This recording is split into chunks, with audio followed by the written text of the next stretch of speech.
This afternoon, we're remembering a hallmark of the heartland. Five-term Iowa Governor Robert Ray passing away on Sunday at the age of 89. Ray was first elected governor of Iowa in 1969. Then he served in that role for 14 years. Erica Rankin has a look back at the legacy Ray leaves behind. Robert Ray today ended the longest term of any Iowa governor, 14 years. So he was a father figure, among other things. He was a mentor.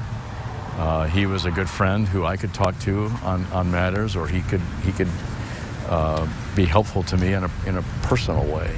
David Oman was on Governor Ray's chief of staff when he was in office. His word was good. He was trusted, and when he said something had to be done, generally they gave him the benefit of the doubt. But he was always willing to negotiate. Oman saw firsthand the impact Governor Ray had on Iowa. Everything that he did always had a forward spin to it. What can we do now that will make the state better in 20 or 40 years? Well, now we are 20 to 30 to 40 years beyond, and we're still reaping the benefits of his leadership. Even if his decisions were not popular in the public eye. Dealing with a farm crisis in Iowa and refugee and immigrant relocation from our tie-down population to the boat people to the Iowa Shares Initiative. And at the time that happened, it was not popular within the state of Iowa.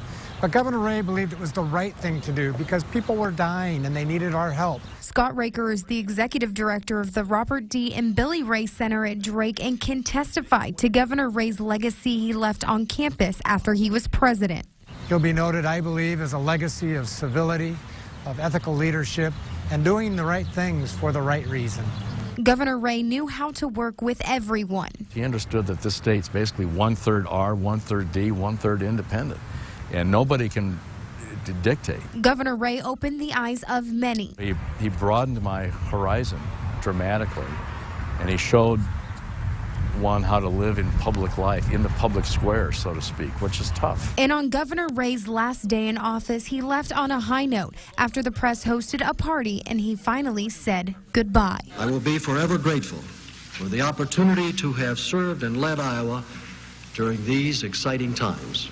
But for now, let me just simply say thank you again and goodbye. Ray's body will lay in state at the Iowa State Capitol building Thursday afternoon and evening. A brief ceremony will happen at 5 o'clock when the governor will return to the Capitol for the final time.